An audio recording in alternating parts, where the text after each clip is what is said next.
গুরুর হাতে জাদু থাকে, সাকিবের হাতেও যেন তাই। রংপুর রাইডার্সের বিপক্ষে দারুণ বোলিং করেছেন মিস্টার 75। ফাঁদে ফেলে আউট করেছেন সৌম্য সরকারকে। বড় ভাই সাকিবের প্রথম 2 বল থেকে 8 রান নেওয়া সৌম্যকে লোভে ফেলে আউট করেছেন সাকিব।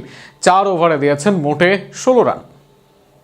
খেলার অষ্টম ওভারে দারুণ করার পর 10 ওভারে আবারও বোলিংয়ে আসেন সাকিব আল হাসান। নিজের সাবেক দল ও জাতীয় দলের সতীর্থ সৌম্য প্রথম বলেই তুলে নেন 2 রান, আর দ্বিতীয় বলে হাঁকান 6 মার। কিন্তু সাকিবকে 6 হাঁকালে আউট হতে হয়, এই নিয়মের ব্যত্যয় ঘটেছে মোটে কয়েকবার, তবে এবার ঘটেনি। তৃতীয় বলে রান না পাওয়ার সৌম্য চতুর্থ বলে ফাঁদে পড়েন সাকিবের। সাদিকুল্লাহর হাতে ক্যাচ দিয়ে ফেরেন প্যাভিলিয়নে।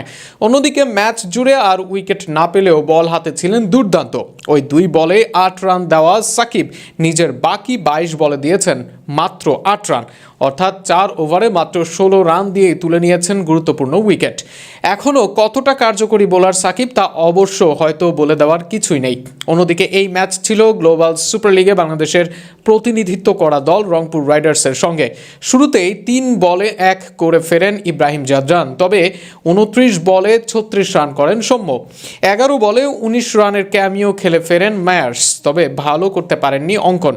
শেষ দিকে ঝড় তোলেন নুরুল হাসান সোহান আর ইফতেখার আহমেদ। 18 বলে 34 করে অপরাজিত থাকেন ক্যাপ্টেন সোহান, আর 32 বলে 41 রান করে ইনিংস শেষ করেন ইফতেখার আহমেদ, যার ফলে 159 রানের টার্গেট দাঁড় করায় রাইডার্সরা।